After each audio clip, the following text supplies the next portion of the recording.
We're about ready to get started. Hello, everyone. I'm Giacomo DiStefano, the director of the Paterson Museum. It's my pleasure to welcome you, and I appreciate you joining us this afternoon for our commemoration of Black History Month. This first program will be featuring It's the Law with local historian Jimmy Richardson.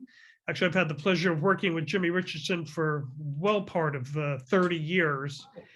And I have to say, he truly defines what local historian is, and that he constantly researches and shares the information.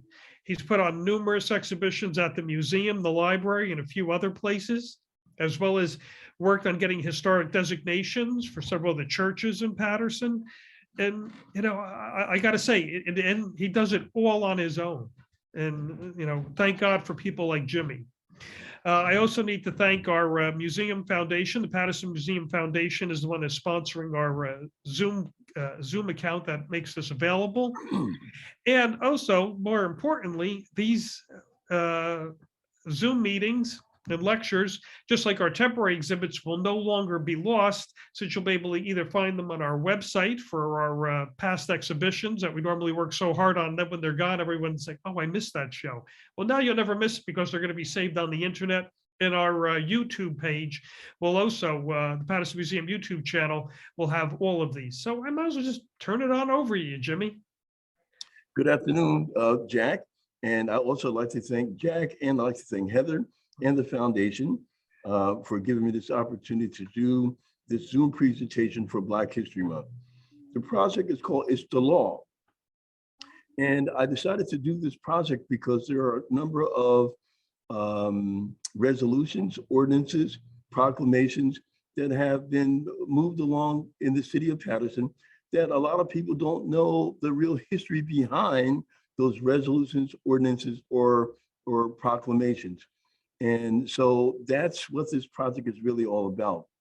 Now, I'm going to start with this by saying, throughout antiquity, you know, we have always been governed by laws. And in antiquity, the King Hammurabi, he was the sixth king of Babylon. He's responsible for initiating 282 laws. And in those laws, part of within those laws, the punishment was pretty brutal. So that I don't think there was much of a way to combat whatever you were accused of. But some of his punishments resulted in your tongue being cut out, limbs being cut off, being hung, and various things. So that's what happens in antiquity. And then as we still are in antiquity, what happens is, Heather, could you move the slide, please? We come to the 10 Commandments. Now, the 10 Commandments is a set of 10 rules and regulations that really guided the Israelites through the Israelites. But it's really very interesting that even in modern times, we still hold these laws or commandments to be our guiding, some of our guiding principles. Heather. In 1776, the United States issued its first constitution, or it was signed. And within the Constitution, and before I say that, the Constitution and all laws they are good and bad in the sense that it really depends on whose land it is and who's writing the law. And in the Constitution, in Article 1, Section 1, it speaks to the 3/5 compromise. And the 3/5 compromise talks about, or it speaks to the fact that Black people or slaves, and even if you were free, I would believe, you were basically 3/5 of men. And that really is really connected to the vote, which has not changed today. Well, of course, it's not 3/5 of a man, but it has to do with representation. So that's where the beginnings of our laws in this country start. But let me back up a little bit, or go forward a little bit. In 1609, 1609, when the Pilgrims landed, no, I'm sorry, 1620, when they landed, they had an opportunity to really rewrite, or they did write their own laws. They did write their own laws, but they had a chance to really abolished slavery in the very beginning. And of course, a few years before that was Jamestown. And in the settling of Black people or slaves in Jamestown, Virginia, there was an opportunity to abolish slavery from the very beginning, which people chose not to do. And the funny part about the Pilgrims, 200 years after the Pilgrims landed, they asked, they had their 200th anniversary, and they asked, what's his name? They asked the gentleman Daniel Webster. They asked Daniel Webster to come and speak and give an address. Now, those who have done any research on Daniel Webster realize that Daniel Webster was a great orator and a long-winded speaker. And he really got to the root of it, and he told the people at Plymouth that they had an opportunity 200 years ago to abolish slavery, and they didn't. And he felt that because they didn't, they really should be celebrating that kind of independence. And so you see that kind of, in the making of laws, it really goes back and it sets the tone for the rest of the country. Heather? The 1776 New Jersey State Constitution, it's very similar in some ways to the United States Constitution. But what makes it a little bit different is as it looks at local communities and people within the state. It says that only white men could vote. You had to be able to, you must have lived in the state for at least a year, and you had to be over 21. Now, let me back up. One other thing with that, you had to live, and you had to own property.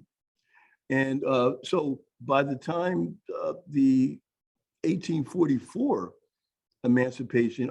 Constitution for New Jersey, it really kind of says the same thing with the exception of free speech, free worship, free speech and free worship. These were very important things because Paterson in its earliest days was a pretty religious kind of town. Of course, we had our vices. Paterson is most certainly known for their beer factories and a lot of other things that went on here in terms of their vices. But mostly the immigrants who came to Paterson really brought their religions with them.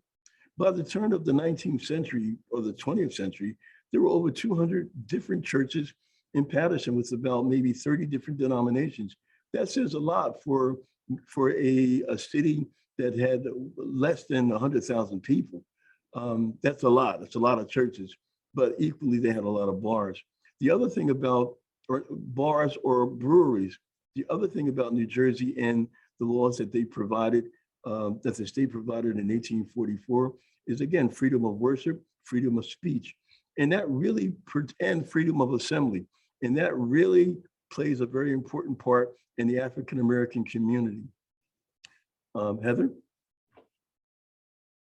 The Bill of Rights is a very interesting document. It is the first 10 laws within the Constitution.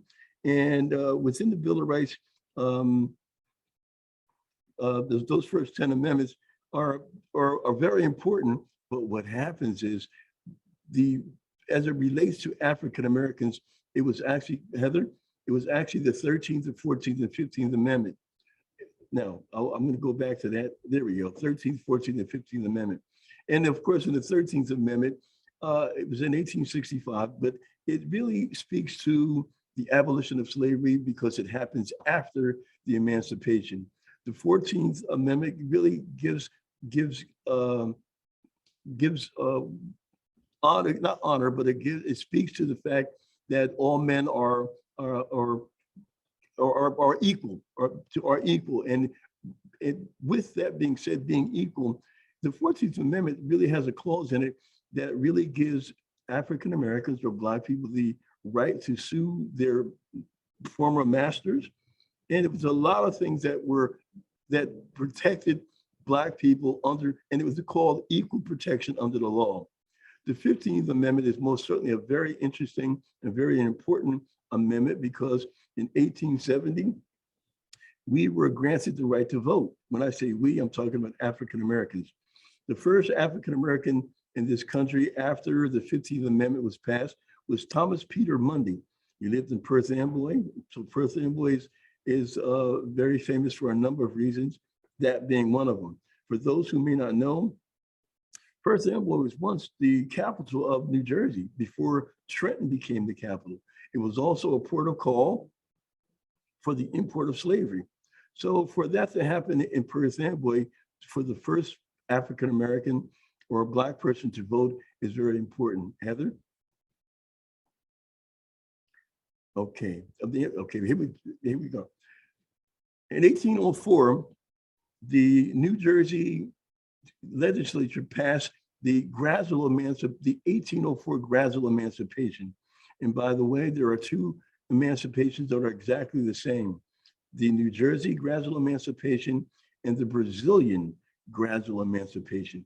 And what the emancipation says that any child born after July 4th, 1804 would be free. But he would have to work to the age of 25, and women would have to work to the age of 21. It was, but within the confines of the gradual emancipation here in Paterson, there was a lot of guilt, I'll say, with some of the slave owners. And what they started doing was manumissioning their slaves. And in fact, Reverend Samuel Fisher, who was a prominent, not only of just a minister, but he was also a doctor. He freed all his slaves, but he didn't do it all at once. He did them gradually. In the records of the Bergen County in Passaic County Historic Society about Bergen County, and specifically the Total Dutch Reformed Church, which was on Ryle Road here in Paterson. The church was established in 1755, and it burned down in 1825. But within the documents and records of that church holds a number of slaves as members. Now, they were members, and they were registered basically by their first name, and they were allowed to come and worship with the Dutch Reform. Now, what's also very interesting about that, they most likely were trilingual. They most certainly spoke the mother tongue. They most certainly spoke Dutch, and they most certainly spoke English.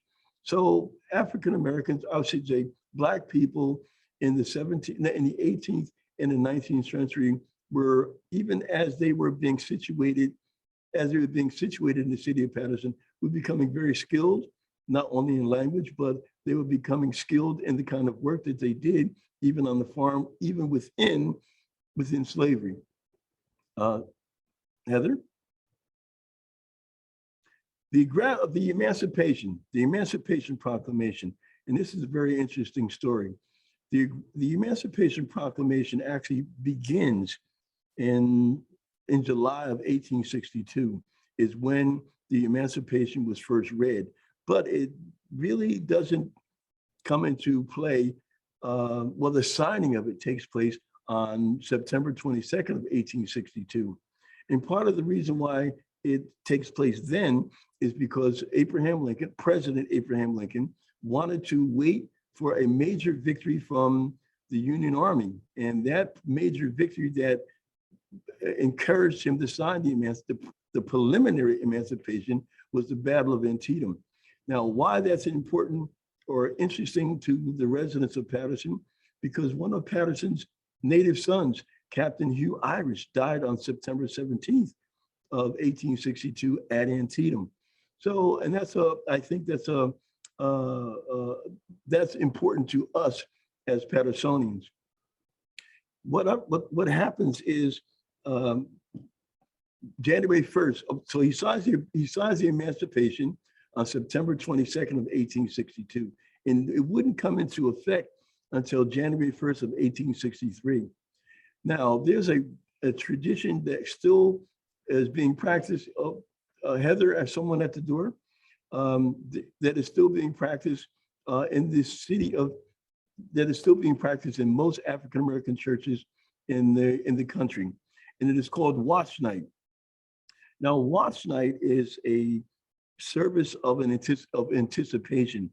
And what church people would do is they would, the ministers would have a service where people would come and they would sit at maybe quarter to 12, waiting on, this is on the last day of December. And they would wait until praying and waiting for January 1st to come in. And as they sat there, the pastor would say, and it would be 4 deacons that would be placed on different parts of the church, and 4 parts of it. And he would say, watchmen, watchmen, what of the night? And one would say, in the east part of the church, he'd say, it is 11:45 and all is well. And then a few minutes later, he'd say, the pastor would say, watchmen, watchmen, what of the night?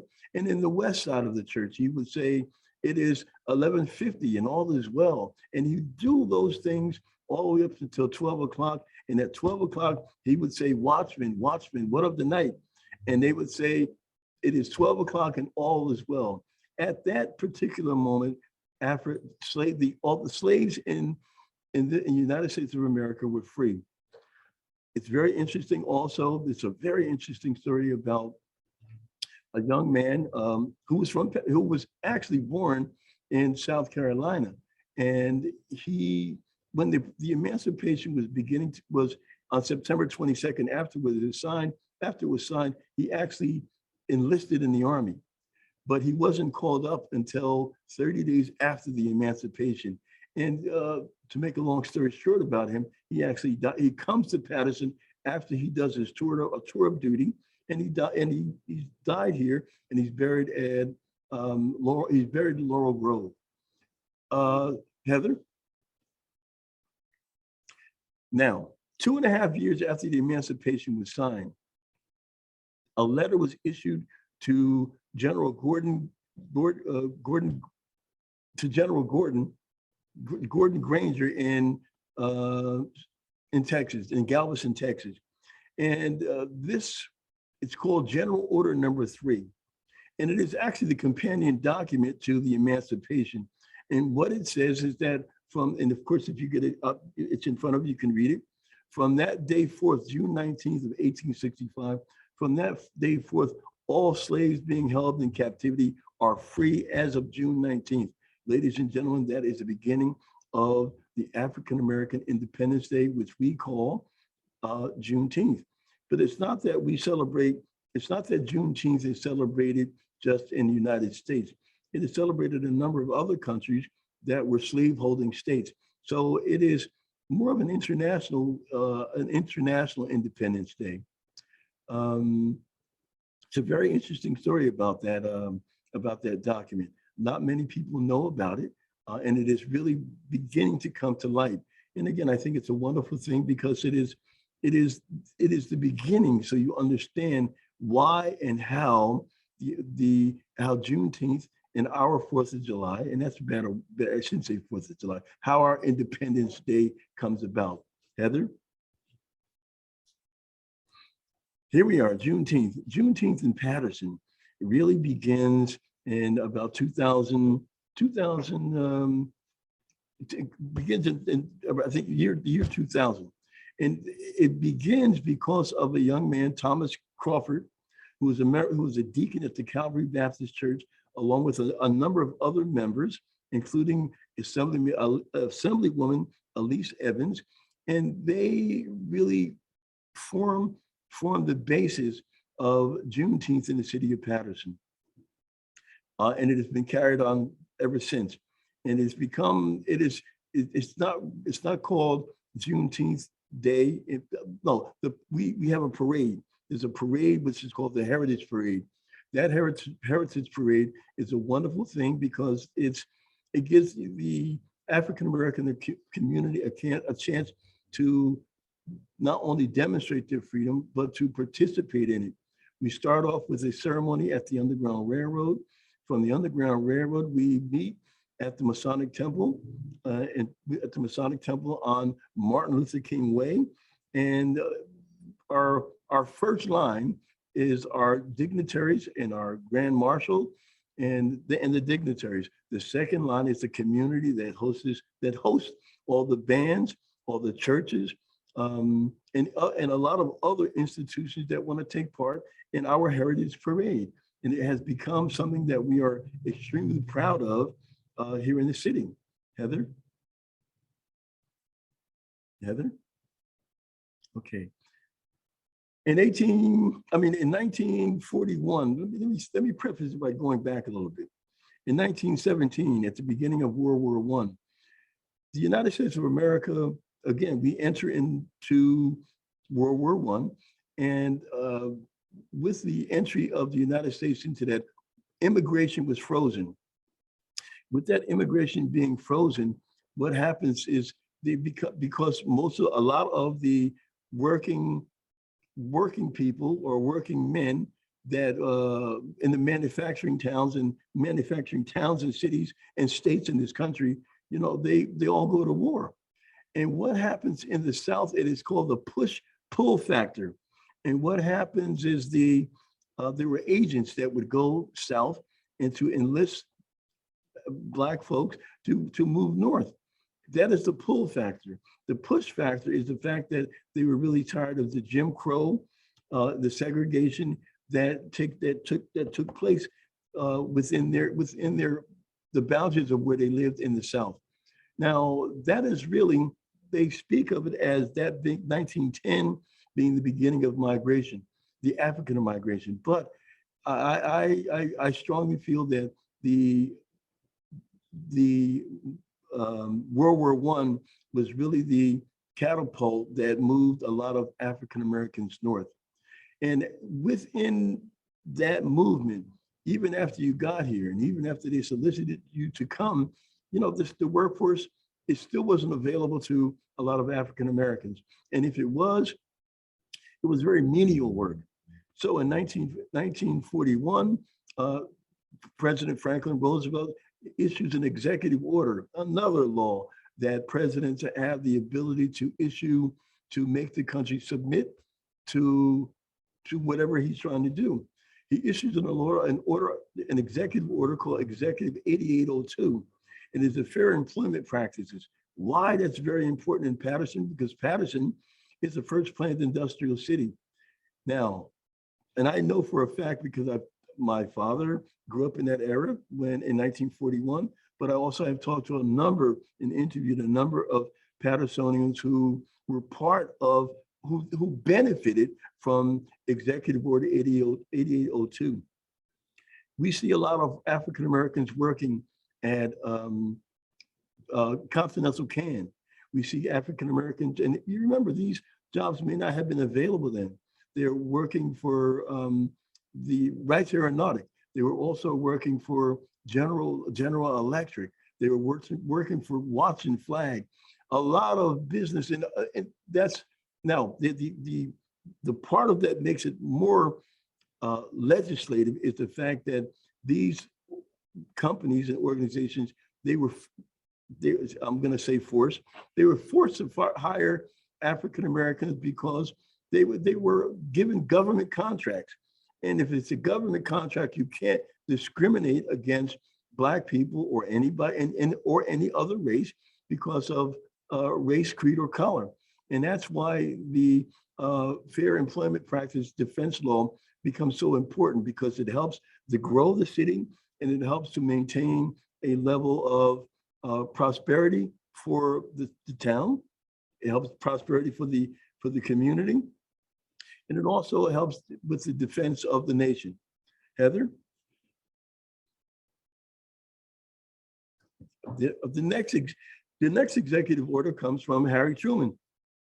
Now, why this is important is because all through American history, African Americans have been relegated to digging ditches within the military, taking care of the horses, and all kinds of things as far back as the Revolutionary War. In fact, George Washington didn't want Black folks in the military.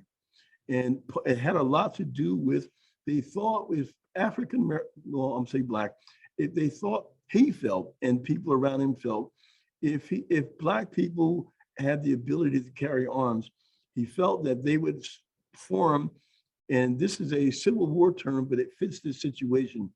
A fifth column. A fifth column is when you have the colonists on the right, and you have the British on the left. And then if you arm Black people, now you have another division that may not have an interest in either one. And so that is one of the reasons why General George Washington at the time did not want African Americans in the military. Later on, when I say later on, not much later on, during the Revolutionary War, African Americans have always played a very important part and a dignified part in the defense of this country. For those who may not have ever heard of the Green Mountain Boys, the other term for Green Mountain Boys are the Minutemen. And unknown to a lot of people, including myself until I researched it, there were a lot of African Americans, Black men, who were part of the Minutemen. We all hear about what happens to Christmas addicts, and being the first person, as well as first African, and he was African, the first person to die, during the beginning of triggering the Revolutionary War. But again, the Blue Mountain Boys were very important. As a matter of fact, in that famous story about Paul Revere, he didn't ride alone. He was accompanied by a Black man, and that's something that is not often told. As we move forward, and we look at some of the other major wars in this country that were segregated, we must look at the Civil War. And I believe there were 2,000 plus men from the city of Paterson who fought in the Civil War.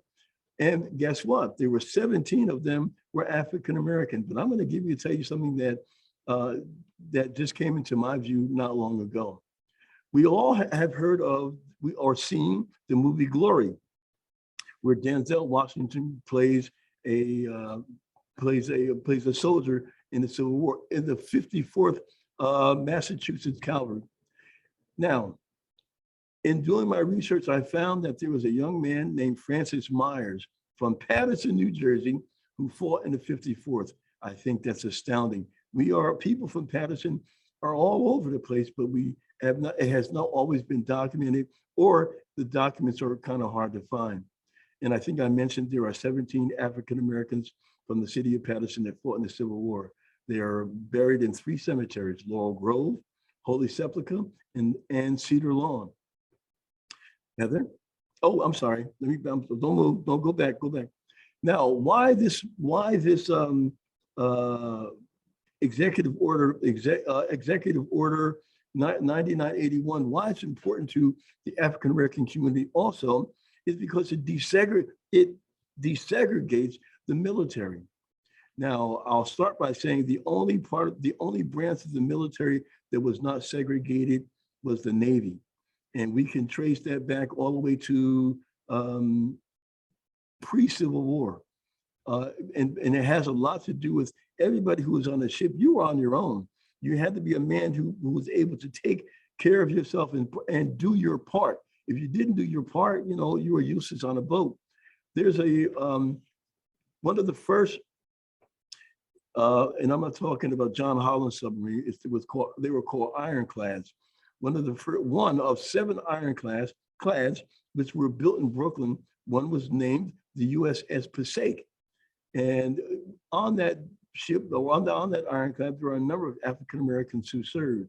One of the most renowned stories about the USS Passaic was in, I think it's 1863, where he defended New York in the New York rise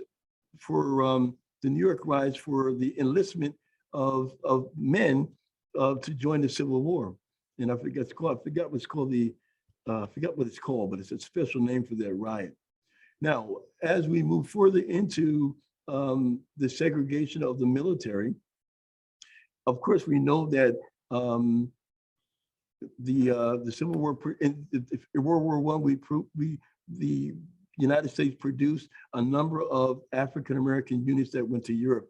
And of course, the most famous one of those units was the Fighting 69th.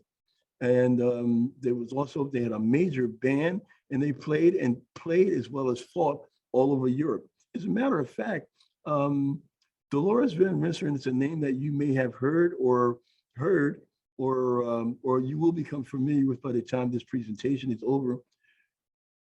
William Van Rensselaer, who was a Underground Railroad agent, his son, Thomas Van Rensselaer, actually fought in World War I. He's from Paterson. And that's something that is not commonly known. Now, so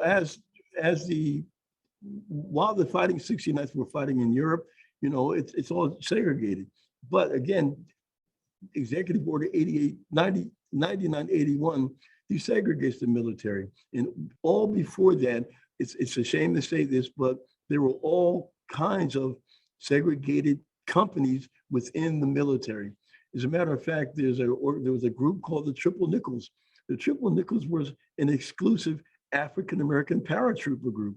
Matter of fact, it was just announced on the news recently that the company 8666, it's a group of women who were part of the postal division for the United States Army, and their job was to distribute mail to the fighting men in Europe and all around the world, because the backlog was so heavy that they thought it would take 9 months to dispense with all the backlogged mail to the fighting men.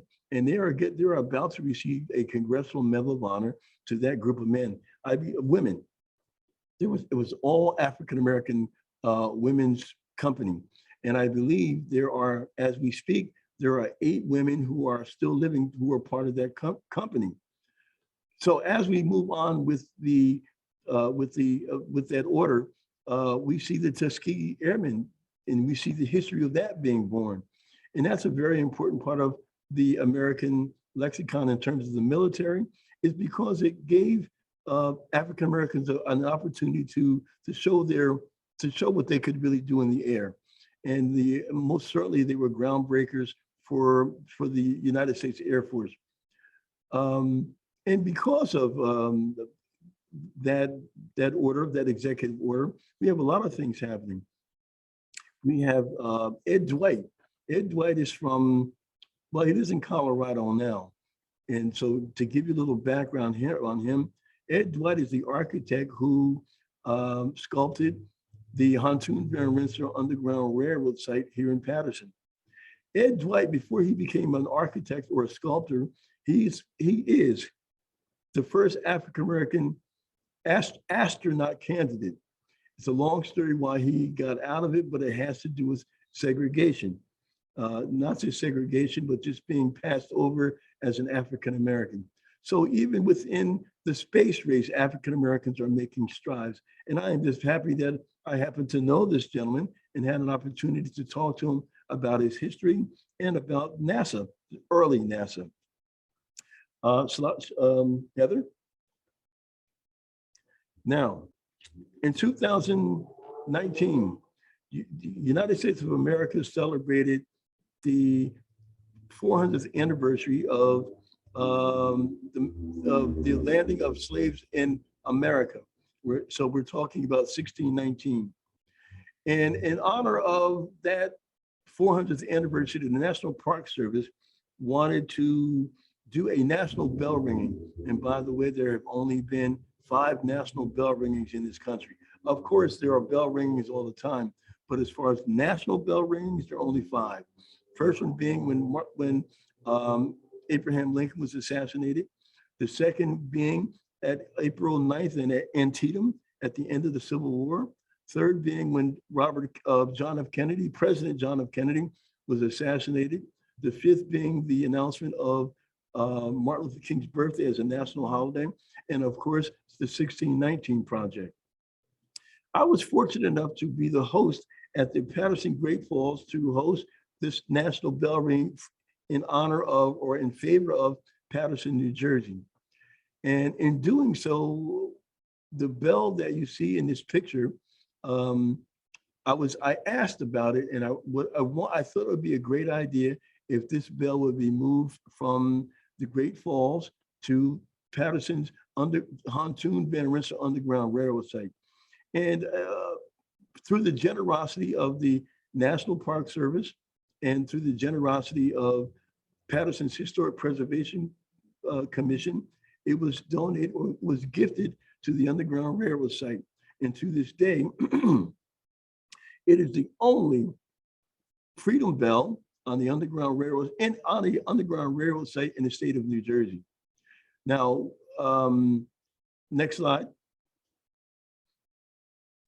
Now, I was speaking about the bell being on the Underground Railroad site. In 1996, the Pontoons Van Rensselaer Underground Railroad site was issued, a resolution was issued by the City Council, making it a municipal historic landmark. And the history of the Underground Railroad in Paterson is most certainly phenomenal. And it's an untold, underrepresented story that myself, Historic Preservation Commission, Flavia Elias, and a number of other people are trying to get our story told because it is most certainly underrepresented. If it had not been for the work from a lot of people, some of which are not with us anymore, a lot of people, this site may not have come through, but through the efforts of Dolores Rinser, who wrote a book. And the book is called Bridge Street to Freedom. And in that book, she describes the history and legacy of her great-grandfather, William Van Rensselaer. Josiah Pontoon was born in 1813 in Montpelier, Vermont. And he comes to Paterson by way of New York as a grocer. And if there happens to be a grocery store that sells coffee, he comes to Paterson, and I'm abbreviating this story because it is most certainly too long. He comes to Paterson in 1841, and he gets a job, and he becomes a member or on the board of chosen freeholders. And his job as a freeholder was a surveyor. So he most certainly got a good idea of the lay of the land. In 1848, he builds his home at 95 Bridge Street. Of course, we know it today as Wendy's. Isn't that funny? We know it today as Wendy's restaurant. And so he builds, and within the confines of his home, he has a coffee and spice mill in the basement. In 1850, the Fugitive Slave Act comes into play. And of course, those who don't understand the history of the Fugitive Slave Act, if you ever get a chance to watch, or if you've already watched it, watch 12 Years a Slave. That is a perfect example of what the Fugitive Slave Act would do to Black people, whether you were a slave or a free man. And William Van Rensselaer was born in 1831 in Spring Valley, New York. And for the life of me, I can't figure out why he would come from, and he was born a free man. For the life of me, and I've been trying to find out why he would come south from Spring Valley, New York to Paterson. And the only thing that I can think of is he came seeking to get, I won't say fame, but make his fortune, because Paterson was most certainly an employable city. And Josiah Pontoon, they befriend each other. Josiah Pontoon gives him a job, and he works in his coffee and spice mill in the basement of his home. Not only did he work there, but Josiah Pontoon gave him a place to live, and he lived within the family within the Pontoon family. So he lived in the same house. By 1850, by the early 1850s, the Underground Railroad was just getting started. Now, there were most certainly abolitionists here, or people who most certainly didn't agree with slavery, and specifically the Paterson's Anti-Slavery Society, which was really get started about 1839. In 1841, they have the first state convention for the New Jersey State Anti-Slavery Society. And there was a letter written to the New Jersey State Legislature complaining about the treatment of Black people, and most certainly slaves. And that begins the momentum for Paterson's Underground Railroad. Now, what makes this story so underrepresented and so exciting? There were 21 men in the Anti-Slavery Society, and there were 19 men part of the Underground Railroad, And I must say, to be specific, do not confuse the Anti-Slavery Society with the Underground Railroad. The Anti-Slavery Society deals with legislation, they deal with law, changing the laws in which they were, here we go, it's the law, in which there were hundreds of laws regulating not just the movements of Black people, but how they would live and how they would die.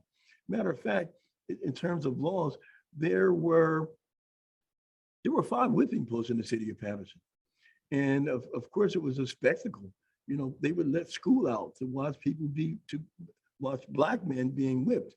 Again, we've always been confined and been under the legislation of somebody's law. And there was a law called the Lantern Law. Black people could not walk the streets unless you had a lantern so people could see who you were. That was called the Lantern Law. And most certainly in the 1840s, 50s, 30s, 40s, 50s, the slaves that were still in Paterson, you had to have a note saying that where you were going, when you were supposed to return, and who owns you. So most certainly there was a lot of slavery legislation for Black people in Paterson in the 1830s, 40s, and 50s, and actually as far back as 1804. So I was talking about the Underground Railroad and their agents. There were actually 19. Now, what was very surprising to me in my research, the first mayor of the city of Paterson, who took office in 1854, was an Underground Railroad agent.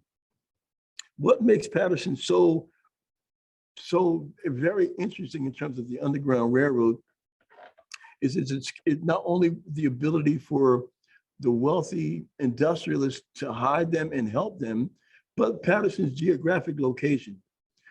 We are surrounded by 5 rivers. Well, 4 that feed the Passaic, and of course the Passaic River. That being, those 5 rivers feed the Passaic River. So those are all 5 different exits out of the city. In fact, up in Sloatsburg, New York, there's a town that still exists today that they don't like to talk about it this way, but it still exists today in the name of the road that you would get to this Black community that was there in the 1850s, was called Nigger Road. Nigger Road was on the banks of Nigger Pond, and it was at the one of the entry points for Nigger River. Nigger River, the real name, is the Ramapo, which was one of the 5 rivers that fed the Passaic River, our Passaic River. So the other thing that makes Paterson a very interesting place for escaped slaves is the fact that we were surrounded by 3 different railroad lines.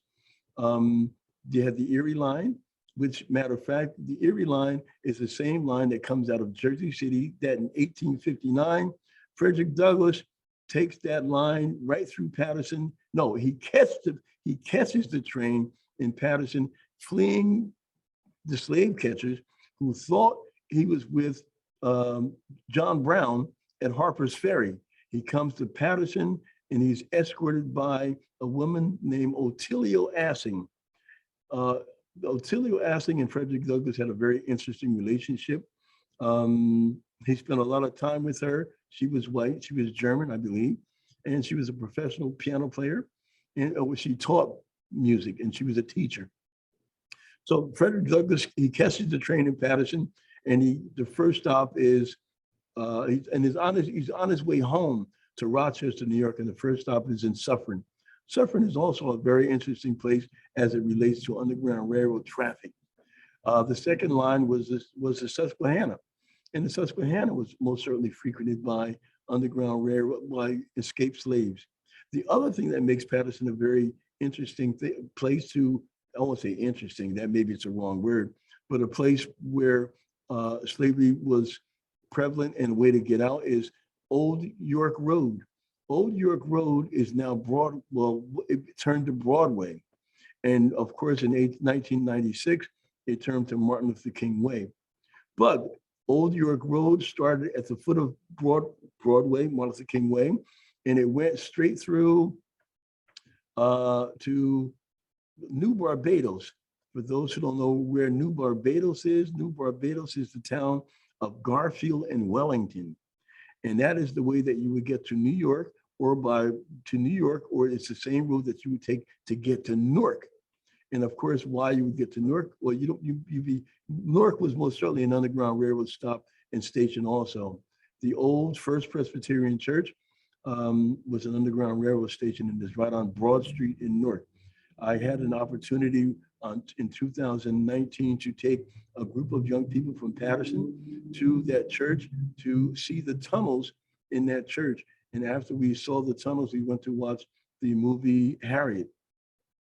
So Paterson was most certainly geographically a very important place as an Underground Railroad stop, and a stop, and Hantoon's home being an Underground Railroad safe house. There were a number of safe houses in the city of Paterson, and I think there were about 8. And time will not allow me now, because if I start telling you where those 8 are, it'll eat up all my time, because the Underground Railroad is the most certainly an underrepresented, but it's a fascinating story. Now, one of the legendary stories is on Josiah Hantoon's home, there was a cupola, and the cupola is like a little area on the roof where in most instances it was surrounded by glass. And what would happen is the enslaved people, or the enslaved people, or the runaway slaves, would go into Garrett Mountain, and they would be hidden there, and they would be using the tribal trails and the paths to move around in Garrett Mountain. And when the coast was clear, somebody from Josiah Hantoon's home would shine a light, and it became a signal tower, and that was the signal to bring the enslaved out of Garrett Mountain. One of the roads that they traveled on is one of the oldest roads in the city of Paterson, which is no longer in use as a thoroughfare, but it most certainly is it's a footpath now, and it's called Old Stony Road. It is below the Lou Costello Pool. That is where that, and for a better way to describe where it is behind Burger King. And so they were escorted down out of the mountain, coming down through Old Stony Road. And from Old Stony Road, they would have taken 2 different routes, either down Mill Street or across the bridge at the Great Falls. Now, people, before I started this project, I wanted to know, well, how long was that bridge there? Of course, it's been replaced several times, but it was actually built in 1827 by Benjamin Crane. And along Ryle Road, along Ryle Road, where, for those who know about Paterson, it's where the dog pound is. And along Ryle Road, the west side of the Passaic River, enslaved people would be escorted down into Paterson. That area of Ryle Road is very important, because it is actually a very sacred burial ground, and we call it Valley of the Rocks. So you can see Josiah Hantoon's home is very, very important. After Josiah dies in 1894, it is written in one of the local newspapers in his obituary that William Van Rensselaer, let me go back to William, I'm so sorry. William Van Rensselaer and Josiah Hantoon worked together so well that Josiah Hantoon decided to have him educated. He sent him to Canada. Now, in Canada, he may, on his way there, as well as on his way back, he may have discovered some Underground Railroad routes, or he may have made contact with other Underground Railroad agents. And when they come back to Paterson, and he comes back, and the misnomer is, people think he was on because he was on the Underground Railroad, he worked on it. Some people think the Underground Railroad is a real train or tracks. He actually comes back and he works as an engineer. And again, people may think the Underground Railroad has to do with train tracks and an actual locomotive. But he comes back and he's a mechanical engineer. And his job was with Josiah Hantoon is to take care of the furnaces and the boilers that he used to roast the coffee and spices and to grind them. In Scientific American in 1859, it has been documented that he had one of the largest operations in coffee and spice coffee and spices in the country. Josiah Huntoon had a very, very a big interest in in Black people, and partly because of the fact that a lot of his spices were coming from Africa. For those who don't know, coffee originates in Ethiopia. And it is said that his knowledge of the African nation, as well as African people, would most certainly astound anybody, any historian. So William Van Rensselaer and Josiah Huntoon, they really developed the network in Paterson for the Underground Railroad. And in developing this network with the other 19 Underground Railroad agents, they moved enslaved people out of the city. There are a number of people who are outstanding. Alexander Freeman. Alexander Freeman was the lock keeper on the Morris Canal. You also have Nathan Lane. In 1850, Nathan Lane got the job as Paterson's first sheriff. Now, because he was a sheriff and an agent on the Underground Railroad, you see how it is becoming clear that how the enslaved people could move through Paterson. By the 1850s, and I say because Paterson was becoming so industrialized, and the need for labor was so important, Black folks could walk the streets almost as if they could do today and not be stopped. With that being said, it was easier to hide enslaved people or runaways in plain sight, moving them out of town. With all the with all the industry going on in Paterson, most of the industry that was going on, it was leaving the city. George C. Benson was a boilermaker, and his products, the boilers that he made in Paterson, can be traced back to Cuba and Mexico. So you can see that Paterson was most certainly a unique place in terms of moving goods and services out of the city of Paterson by making that a really convenient way to move slaves from one place to another. There's a very funny story about there was a stable on the corner of Main Street and Broadway. We're talking about 1850, and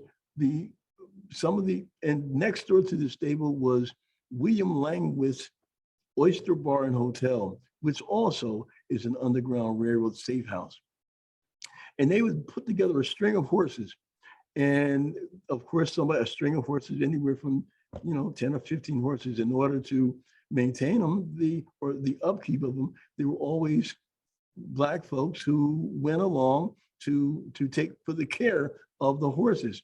And it is said that after the delivery, the wagon didn't come back, the horses didn't come back, the slave or the Black people didn't come back. So that's just an idea of how slaves were being moved in and out of the city of Paterson right in plain sight. So yes, Paterson is most certainly an underrepresented city, Underground Railroad station in the city of Paterson. One other story that I want to talk about the Underground Railroad. In 1848, on North 8th Street, which at the time was bordered on New Manchester, and one side of the street, New Manchester, the other side was Paterson. There lived a gentleman named Cornelius Hopper. Cornelius Hopper was born in Hoppertown in Bergen County. Hoppertown is now Hohokus. He comes to Paterson. He has a 1-acre farm on North 8th Street going east. And one of the slaves that worked for him, his name was Harry Jackson. In 1848, Harry Jackson slips the bonds of slavery and he runs away. And there's one of two ways he could have gotten out. He could have gotten out up Cannonball Road. Cannonball Road is known today as Haledon Avenue. And the reason why it's called Cannonball Road is because during the Revolutionary War, they would ferry, and maybe ferry is not a good word, but they would bring cannonballs and munitions out of from the furnaces in Vernon and up Vernon and Ringwood. And that is the road that they would take to come down into Paterson. And the other road that he might have taken would have been Goffle Road. Now, why Goffle Road is because Goffle Road will take you straight to Hoppertown, which is now Hohokus. And on that road, you most certainly would go through Godwinville. Godwinville is now Ridgewood. So there's a lot of the towns and the history of slavery and the history of the Underground Railroad network in North Jersey, and especially Bergen County, Passaic County, is wide. When I say Passaic County, there are I think 6 Underground Railroad sites in North Jersey, specifically Passaic County. And again, not nearly as many that are in South Jersey.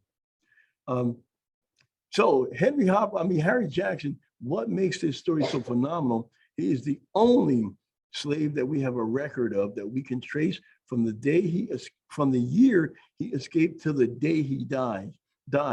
He leaves and he goes one of 2 places. Again, either Cannonball Road or through Golfer Road through Hoppertown. And he most certainly might have been familiar with Hoppertown because Cornelius Hopper probably would take goods back to his family in Hoppertown. And the Hoppers was a really big family in Bergen County. And so now if he goes Golf Road, he might have been, and even Cannibal Road, he might have ended up in the Ramapo Mountains being assisted by the Jackson Whites. The Jackson Whites are a group of people whose ancestry dates back to the Revolutionary War. And it is a group of people of Hackensack Indians, Hessian deserters, and free Blacks. And that constitutes the Jackson Whites. And of course they are, and I shouldn't say in a disrespectful way, but that they still live up in Ramapo. And as a matter of fact, in 1824, when they were building the Morris Canal, because they were good miners, there were a lot of Jackson Whites who came to Paterson to work on the Morris Canal. And incidentally, on the Morris Canal, the white folks, specifically the Irish, did not want to work with Black people on the canal. So Jackson Whites were enlisted to do a lot of the digging along with the Irish. And the area that they lived in was along Marshall Street and Bloomfield Avenue. Yes, we do have a Bloomfield Avenue in Paterson. It's very short, but it's there. So from being assisted by the Jackson Whites, ending up into either Suffern or into Sloatsburg, that's where that's the direction he may have went. He ends up working as a stevedore on the Hudson River. And a gentleman named Elijah Finkel, he must have came to pick up his goods at the river. And as Harry Jackson is unloading his Mr. Finkel's supplies, I guess he asked him, did he want to come work for him? And he said, yeah. So he goes to work for Harry Finkel. And in the 1860 census, Harry Jackson is not recognized as Harry Jackson. He is recognized as Harry Finkel. And I think that is really significant because it speaks to how the Finkel family protected him from the Fugitive Slave Act, as well as any other thing that could have happened. He's registered as a hand, but he's registered as Harry Finkel. By the 1870s, after the emancipation, the slave schedule or the census registered him as Harry Jackson. After Mr. Finkel dies, his daughter and his son-in-law, they move to Bristol, Connecticut, and they take Harry with them. And Harry goes in, to make a long story short, Harry ends up living out the rest of his life until he dies in Bristol, Connecticut. And he was called Old Jack. He lives to the age of 104. And why that is significant to us, he is the only slave through the Underground Railroad who we have been able to identify from the day he escaped until the day he died. In fact, when he died, he left $500 in the bank, and he had no family. So it had to go to court to find out who would get this money. But that's the story of part of the story of the Underground Railroad. There's much, much more to tell. Heather? I guess I told the story so long. There she is. Now, this is very important. One of the stories that we can take, one of the movies that we can take lesson from is in Gone with the Wind, when when it was said that one of the most important things in life is land. And it's so funny that this was talked about in 1839 when the movie Gone with the Wind came out, because we're right back to that. People are still talking about how do you develop personal wealth? How do you move from one place to another economically? And of course, it is the land. I am proud to say that in the incorporation of African Americans in churches and real estate, today we have 5 churches in the city of Paterson that have historic designation, municipal historic designation, and are landmarked in the city of Paterson. The first one being the Godwin Street AME Zion Church, founded in 1834. Why that's important is because the Godwin Street AME Zion Church, founded in 1834, was actually founded and started on the African shore. And if I can just go back a little bit, of course, I've told you about the 1804 emancipation. By 1830, you see the occupation of Paterson's first free African-American community along the banks of the Passaic River. And that community was dubbed the African Shore because most of the free or newly freed people were either from the Caribbean or from the west coast of Africa. And the African Shore extended from the West Broadway Street Bridge all the way down to the Lafayette Street Bridge and as far up as 10th Avenue. Now, what's also important about the African Shore is that area of Paterson along the Passaic River is where 11 African-American churches are founded and get started. The first being the Godwin Street AME Zion Church. What else is important about the African Shore is the fact that the Underground Railroad is in the African Shore District. We're talking about Josiah Hontoon's home. We're talking about the Excelsior Coffee and Spice Mill that he builds in 1858. And we're also talking about the church, which also has ties to the Underground Railroad. In 2000, so the church was designated a historic landmark because of the history that goes with that church being the oldest African-American church in the city of Paterson, and because of its Underground Railroad, its connections to the Underground Railroad. The second church that comes to mind is the Community Baptist Church of Love, originally founded on Auburn Street, 2-4, founded by Flovelt Lagarde. Why Reverend Lagarde is very important to me because in 1951, he married my mother and father. And the Community Baptist of Love was really a great rallying and center point. The church really finds its original origins in Garfield. And the church comes to Paterson in 1957. The church starts there. In March 27th of 1968, Martin Luther King comes to Paterson. And it most certainly is and was a very historic moment in the life of the African-American community and just for the city of Paterson in general. And what he says when he comes to a standing crowd of about 1,200 people, and it could have been more, he says, if you can't run, if you can't walk, if you can't run, if you can't run, then walk. If you can't walk, then crawl, but just don't stop moving. And that was one of the most memorable things that he said to that community. But what also is very important is the 2 security personnel who stood on his side, Mr. Benjamin Leake, as well as Mr. Charles Council, who recently passed away. Why that's important with Mr. Council is because as he stood next to Martin Luther King and listened to him, because Martin Luther King said what was very important to the community is education. So because of that speech that Martin Luther King made, Mr. Council went back to school and became an FBI agent. But he did spend a big part of his life as a detective here in Paterson. There are so many stories about Dr. King coming to Paterson, but of course the most tragic one is his assassination on April 4th of 1968. There was a little controversy about why he came.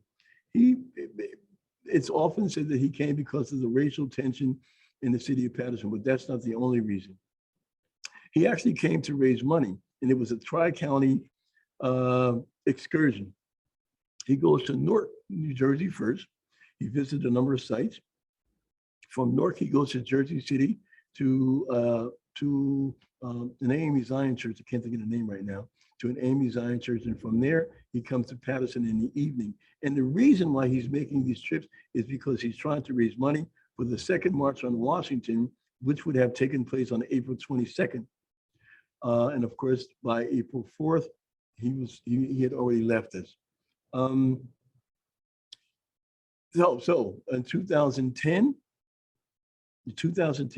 the Community Baptist Church of Love received municipal historic designation and landmark status because of Dr. King's visit. Not only, and it's not just because of Dr. King. On November 19th of 1982, guess who comes? Rosa Parks, the mother of the modern civil rights movement. She comes to Paterson, and she stands in the same place that Dr. King does. What's phenomenal, if you ever see a picture with Dr. King at that church and Rosa Parks, behind them is a picture of Jesus Christ in the Garden of Gethsemane. Why that picture is so interesting is the fact that when King came, Jesus was white. And after he left, Reverend Frederick Lagarde had it changed to reflect an Afrocentric Jesus. So when Rosa Parks comes, Jesus is Black. And so that, and of course, what the other thing that happens along with the historic designation is on August 28th of 2013, we celebrated the 50th anniversary of the March on Washington. And during this particular program, I was able to invite 4 mayors: Mayor Kramer, Mayor Marty Barnes, Mayor Joey Torres, and Mayor Jeff Jones. And I was asked by someone during this program, why would you invite Mayor Kramer? And I said, well, first and foremost, we don't really know the entire story because it has always been talked about from somebody else. I want to hear what the mayor says, and what Mayor Kramer said. And most certainly, he did a wonderful job in explaining his position on a lot of things that happened in the city of Paterson during Dr. King's visit. The same day that this program takes on, I invited Rabbi Israel Dresner. Unfortunately, Rabbi Dresner passed away at the age of 92 3 weeks ago. But he wasn't able to make it. Of course, I was disappointed, but I was really delighted when he told me why. He told me that he couldn't come and speak because he was invited to lunch in Washington, D.C. And so I said, well, Rabbi, I didn't give you lunch. He said, yeah, but I was invited by Barack Obama. So of course, Rabbi Dresner didn't come to Paterson on that particular event and occasion. There's something else I failed to mention to you about the African shore. In 2011, as a result of Hurricane Irene, President Barack Obama would come to Paterson to survey the damage. Unknown to many people, that President Obama stood mid-span on the Main Street Bridge. Unknown to anybody, President Obama was standing on the birthplace of Paterson's first African-American community, the African Shore. Back to the designations. In 2010 also, the Community Baptist Church of Love, which moved to Broadway in 23rd Street. They moved in 1989. Yeah, I believe 1987. They marched to their new home, which is formerly the First Baptist Church. It's a well-known church in that part of town because it was the home of a lot of people who lived in Weavertown. Weavertown is a part of Paterson that was mostly filled with European people from England, Switzerland, and the like. And why it was called Weavertown? Because they were all involved with the textile industry and was most certainly familiar with weaving and the textile industry. And so if that area of Paterson from Broadway, 23rd Street to Fifth Avenue was called Weavertown. And a lot of the members who attended the First Baptist Church on Broadway were from Weavertown. So in 1989, the Community Baptist Church of Love take over the church. And actually, I've got to back up. It was actually built by Fred Wesley Wentworth, one of Paterson's most famous architects. He actually built Temple Emmanuel. He actually built the Fabian. Now it's an apartment complex now, but he built the Fabian Theater and a number of well-known, well-established places in the city of Paterson. Renowned architect. What makes this church, Community Baptist Church of on Broadway, so unique is because of the architect, but it is also renowned because, again, Rosa Parks would come to the city of Paterson in 1986, and she comes to dedicate the Rosa Parks Fine and Performing Arts School, art school. She does get it. She also, in that visit, she visits Eastside High School, Kennedy High School. She was also give up, and I got to back up again. Those two schools. But if I can go back to 1982, when Rosa Parks comes, because I didn't finish that, and she's seen standing in a Community Baptist Church of Love. The city of Paterson actually, under the auspices of Mayor Frank Graves, Rosa Parks was given the key to the city. And and what else happens is Mr. Ed Cotton, who was the city council president at the time, he signs the ordinance, or he's partly responsible for the ordinance that makes Rosa Parks Boulevard a street in the city of Paterson. And along with that ordinance comes a lot of other things that are named for Rosa Parks.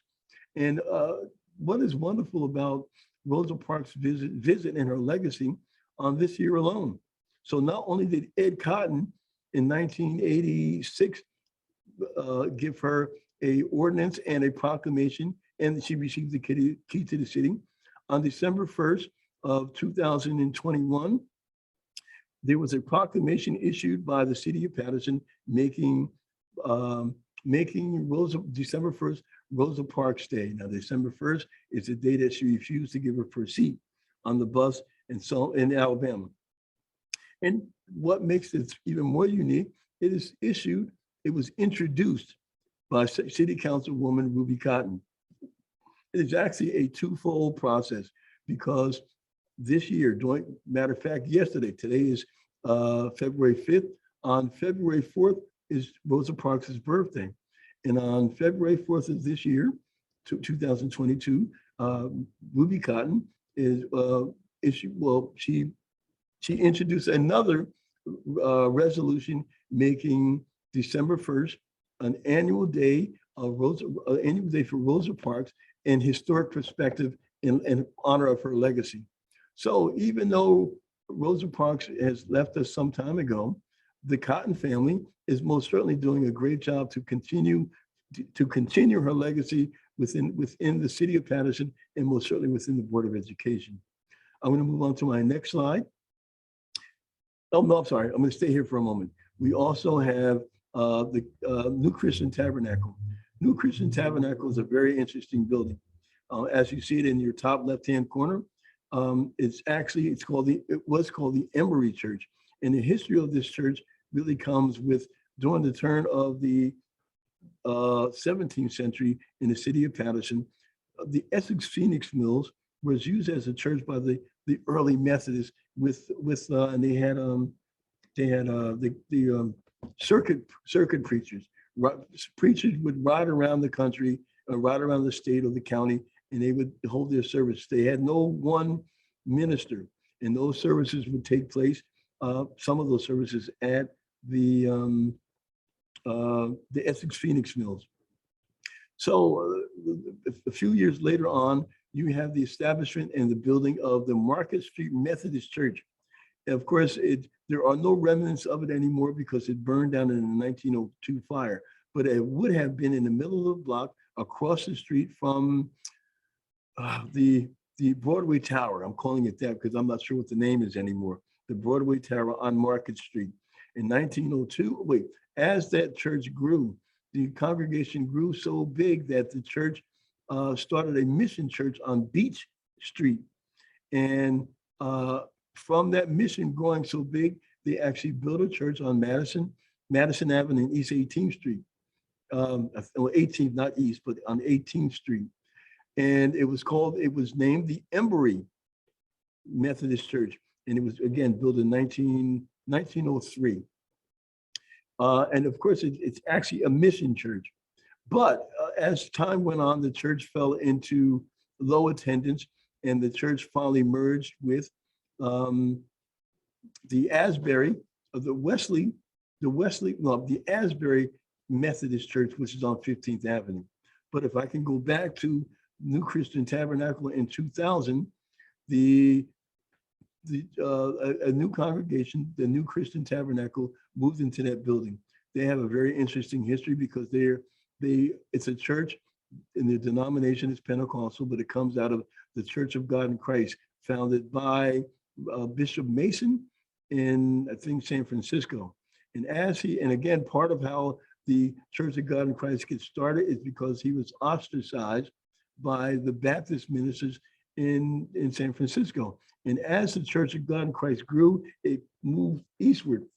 And Reverend Arthur Farrar, who was part of the Church of God in Christ denomination, started a church on Pearl Street.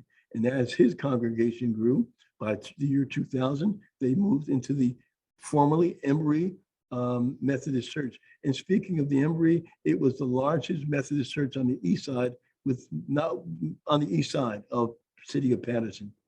The New Christian Tabernacle Church is still in existence. Obviously, it's still in existence now, under the direction and the pastorate of Reverend Donna Warren. So that is a part of the history of that church, because it starts as a mission church.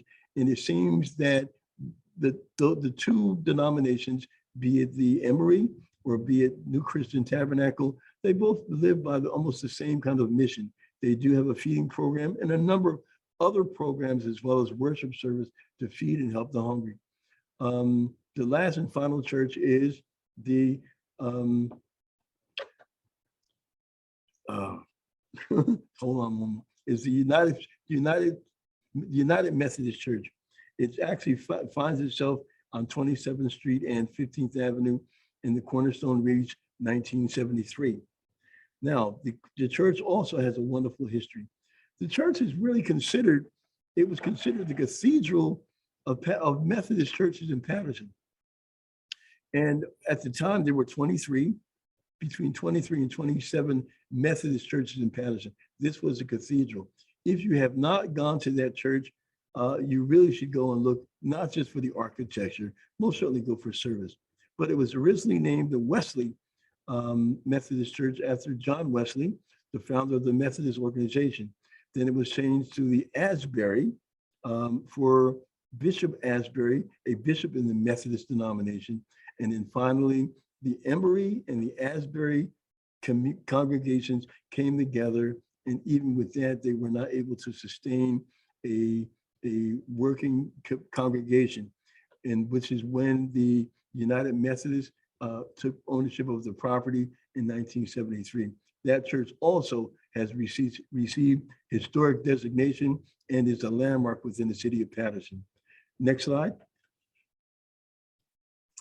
The Memorial Day Nursery. Now, this is a wonderful story. The Memorial Day Nursery, during the textile, when the textile industry, specifically the silk industry, was in its height, this building was called the Nickel House. And it was called the Nickel House because it was the only place in the city of Paterson where it was basically a nursery. And it is, of course, today it is referred to as the Memorial Day Nursery. It was actually donated by the Vice President of the United States, Garrett Hobart. It was donated by his wife, Jenny Tuttle. The Memorial Day Nursery is a very interesting building because it is the oldest day nursery in this country, in the United States of America, in continuous operation. And of course, this building also has received municipal historic designation and is a landmark, and is also on the Women's Historic Trail of New Jersey. And it's on that trail because of Jenny Tuttle Hobart. Next slide. Now, this is a great story also. The building to your right, you see St. Augustine's in the foreground. St. Augustine's was founded in 1894, again, in the African Shore District. And by 1894, they moved to Governor Street. They moved here and they built a church and had a thriving congregation. The congregation was it's a Presbyterian church, but it's an African-American Presbyterian church. And what makes this church so special in terms of its congregants is the fact that you had a number of doctors, and you had a number of doctors and a number, I won't be specific, but a number of prominent people attended this particular church. And next door, you see the rectangle building. That is the Colored Man's Association, founded in 1910. This is a very important building in the city of Paterson as it relates to African-American history. In 1917, the African-American community filed for a charter to be admitted to the NAACP, and that charter was signed in this building. This was also a building that the Masonics used as a meeting place. But this building did much, much more. St. Augustine's also used it as well as the Colored Men's Association, as a social service agency. And they did everything that a social service agency would do. They would feed people, you could get an education there. A number of programs were coming out of that as a result of the members of the Colored Men's Association. And what makes it so, at the same time, this institution, this African-American institution was in play. There's another institution that has only been seen in a Paterson directory in 1910. It was called the Colored Children's Society for the Colored Children's Home for the Society of Prevention to Children. And they may have gotten folded into something else, and it may have been folded into the Colored Men's Association, but it only appears in the Paterson directory 1 year, and that was in 1910. The Colored Men's Association still stands, and it's still active and being run under the direction of Nancy Greer, a dedicated member of St. Augustine's, but it's also a member, also an advocate for the hungry. She's done a tremendous job, and I won't say for how many years, because I might be telling her age, but she's been around for a number of years. Next slide. New Jersey apologizes for slavery. It's a number of states have, at the bottom of the page, you see Alabama, Maryland, North Carolina, Virginia, have also issued apology. Why New Jersey most certainly should have issued an apology is because it is the last state in the Union to abolish slavery in 1846. So Assemblyman William Payne and Assemblyman Craig Stanley, they draw up a law having New Jersey be the first state in the North to apologize for slavery and all the things that happened. It is awful. I have often wondered why it took so long for New Jersey to abolish slavery altogether. And it most certainly had to do with the textile industry. There is a building that still stands today called the Nightingale House. It was a silk mill, and it's down on the foot of River Street, just before you go under the trestle. And it was called the Nightingale. It's one of 15 buildings across the country. One of its main buildings, matter of fact, the one in Paterson is the headquarters. One of its main buildings is in North Carolina, and it has an all black employment roster, but all the management was black. So the point I'm making is Paterson most certainly took a long time to apologize or to abolish slavery, because of its ties to the textile industry and all the work and all the silk mills, cotton mills within Paterson. For those who don't know, Paterson, before it became the silk city of the world, it was the cotton capital of the world. Paterson produced all the cotton mills in Paterson produced all the cotton duck sales for the entire United States Navy. And we're talking about 1825. Next slide. In 1990, through the efforts of Vera Ames and Marilee Jackson, they initiated African American Heritage Celebration. At that time, it was called the Week. And this is the beginning of the Heritage Parade. And this is the beginning of, again, it's a little different from Juneteenth because it's actually signed before Juneteenth or in and around that area. So Councilwoman Vera Ames and Marilee Jackson institute the African American Heritage Celebration Week. And of course, that has most certainly evolved into African American History Month. Next slide. Okay. Councilman Ruby Cotton and Councilman Lalissa Mims and Michael Jackson, through the efforts of, they most certainly have recognized the work that former Councilman Vera Ames has done for the city of Paterson as a councilwoman. She was the longest serving councilwoman or person in the city of Paterson. And the history goes in 1910, Thomas Wrigley, a businessman and manufacturer, passes away. And in honor of him, his wife, Jane Wrigley, buys the property at the head of Graham Estates, which is now Rosa Parks Boulevard, Lawrence Street, and Montgomery Street. And in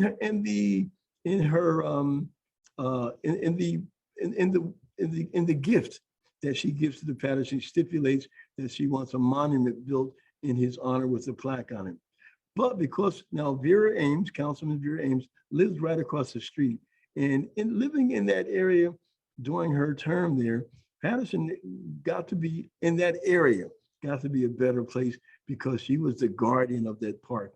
And in that time, she actually had done a lot of work in terms of exercise material for children, equipment for children. The church had become a place for Bible study, and also came the headquarters for a number of children's organizations for summer camp.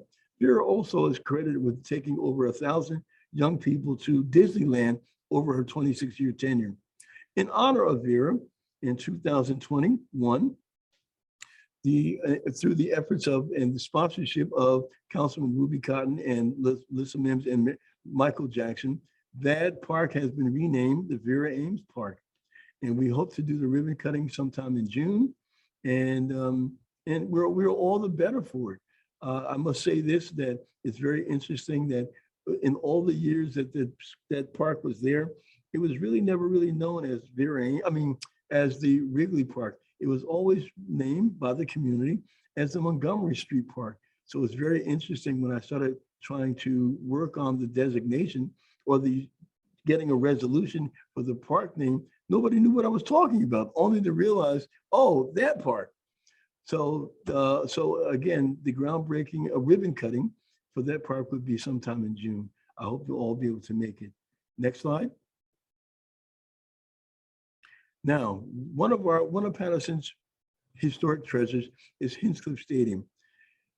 In the picture, you see Larry Doby Jr. And of course, Larry Doby Sr. is most certainly a very important person, athlete in the city of Paterson. And by the way, the main branch of the Paterson Paterson Post Office is actually named for him. It's the Larry Doby Post Office. But in 1932, Hinchcliffe Stadium was built, and it was an all-purpose, all sports arena. I have often referred to it as the Circus Maximus because not only did they play baseball, but football, track and field. There was also a swimming competition there at one point. It also housed or boxing matches, concerts, and car racing. So you see, it was used for a number of multi-purpose things as a city arena, city park. I'm going to tell you now, it became it is now one of the 3 remaining Negro League stadiums in the country. And of course, the city of Paterson, along with a number of developers, are in the process as we speak of redeveloping or a major restoration of of Hinchcliffe Stadium. And I must say, when it's all done, we all will be extremely proud again. But I got to tell you this story, and this is my last one for the day. One moment.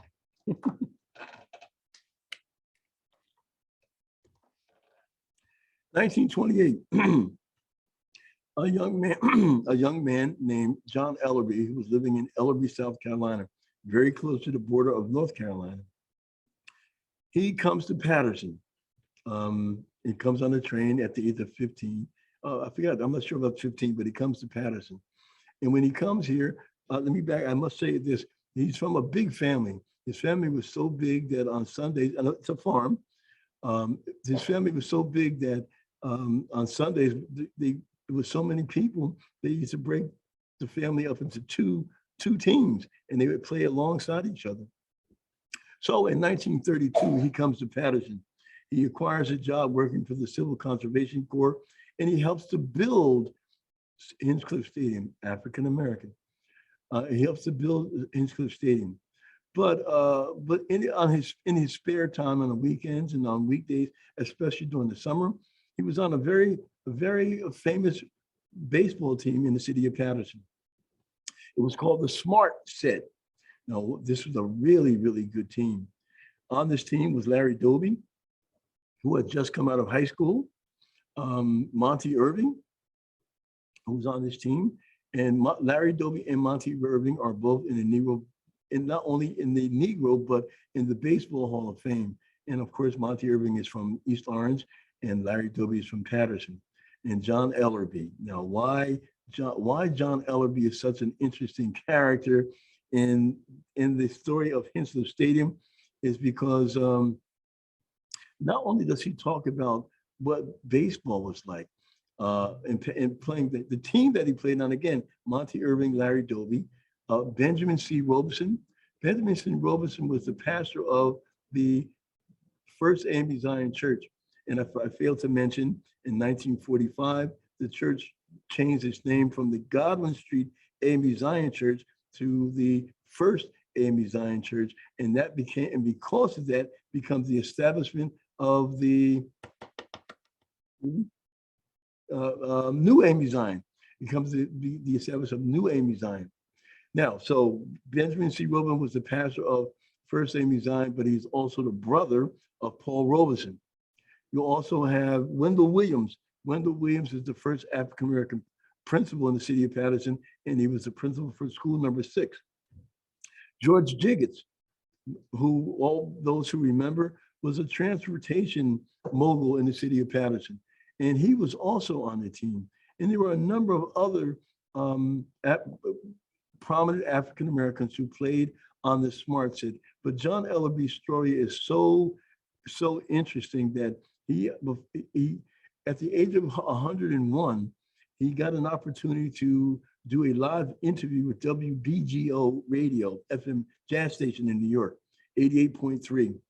And if you get an opportunity to dial in, or punch in or whatever, you go to WBGO radio, WBGO.org, and punch in John Ellerby, and you'll hear a wonderful story about Hinchcliffe Stadium and the Negro Leagues and the people who played with him. Paterson was very interesting because of the people, the teams that played at Hinchcliffe. You had the House of David. It was a Jewish team, Jewish baseball team out of the Midwest who played here often. And of course, as a matter of fact, what's his name? Jim Thorpe. Jim Thorpe played football here.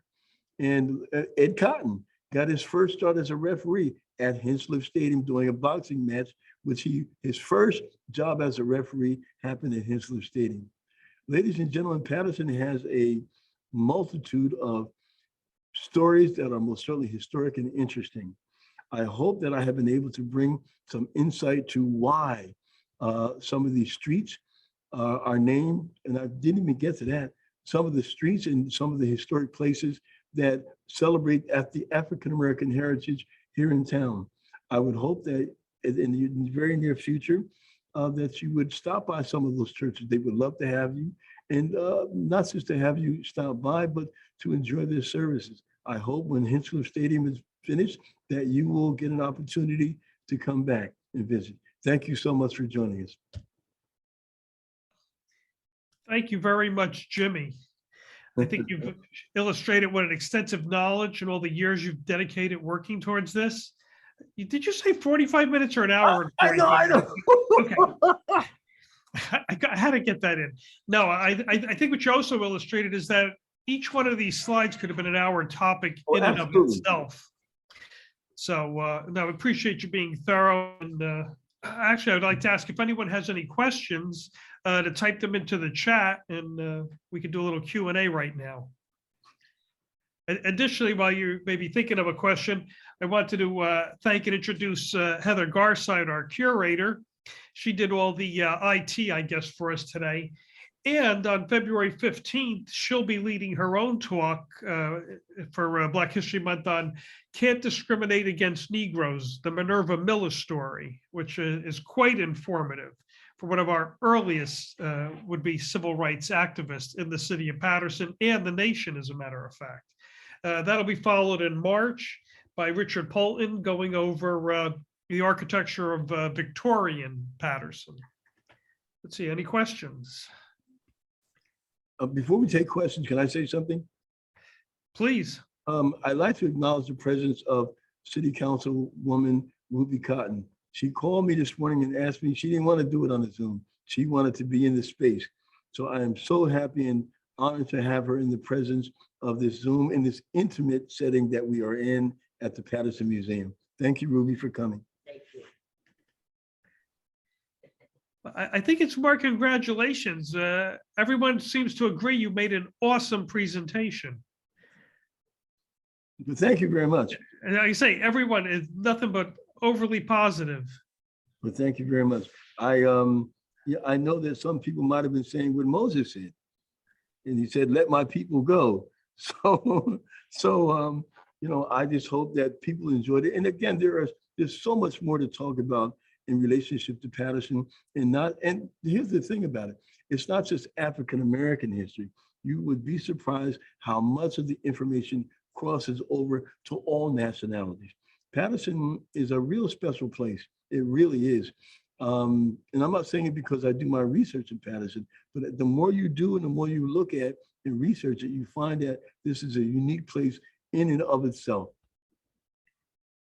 Well, that's fantastic, Jimmy, of you to say. And I hope you'll do another presentation. I'm sure you have one or two in the hopper you'd like to, you know, share with us all. Maybe a shorter one. Well, everyone's wonderful. The comments have been nothing but positive, Jimmy. I think this has been the best presentation we've done so far. Well, thank you. Thank you. Let's see, still waiting for a question. Arlene, my friend Arlene says, yes, please do. And she's talking about me doing more presentations. I'm expecting to do one come Juneteenth, and it's called, oh gosh, I forgot the name of it, but it has to do with, it's about Juneteenth, but it has to do with, oh gosh, I forgot the name of it. But there's an upcoming one. There's one coming up for May and June. And it's going to not just be a talk, but it also will be an actual physical exhibit that you can actually come and visit. From Congressman Pascrell's office, they would like to schedule, it looks like, you for a presentation. You can reach out to us at the museum and we can put you in touch directly with Jimmy. Just contact, okay? Yeah, Nancy. Hello, Nancy. Nancy is involved with the Veterans Administration. I met her some years ago, and she's along with Council Pasquale, and Nancy is one of the people who coordinates the citations that the county gives to veterans, and Nancy coordinates that Okay. out of Congressman Pasquale's office. Well, see, we don't have any extra questions. A wonderful job. I thank you once again. Hope people will join us in the future. And if you missed any of this presentation, or you know someone who would have enjoyed it, again, they'll be able to check it out because it's going to live for a real long time on our YouTube channel. So thank you to everyone. Thank you, Heather. Especially thank you. I appreciate all you do for us. Thank you so much. Have a great day, everyone.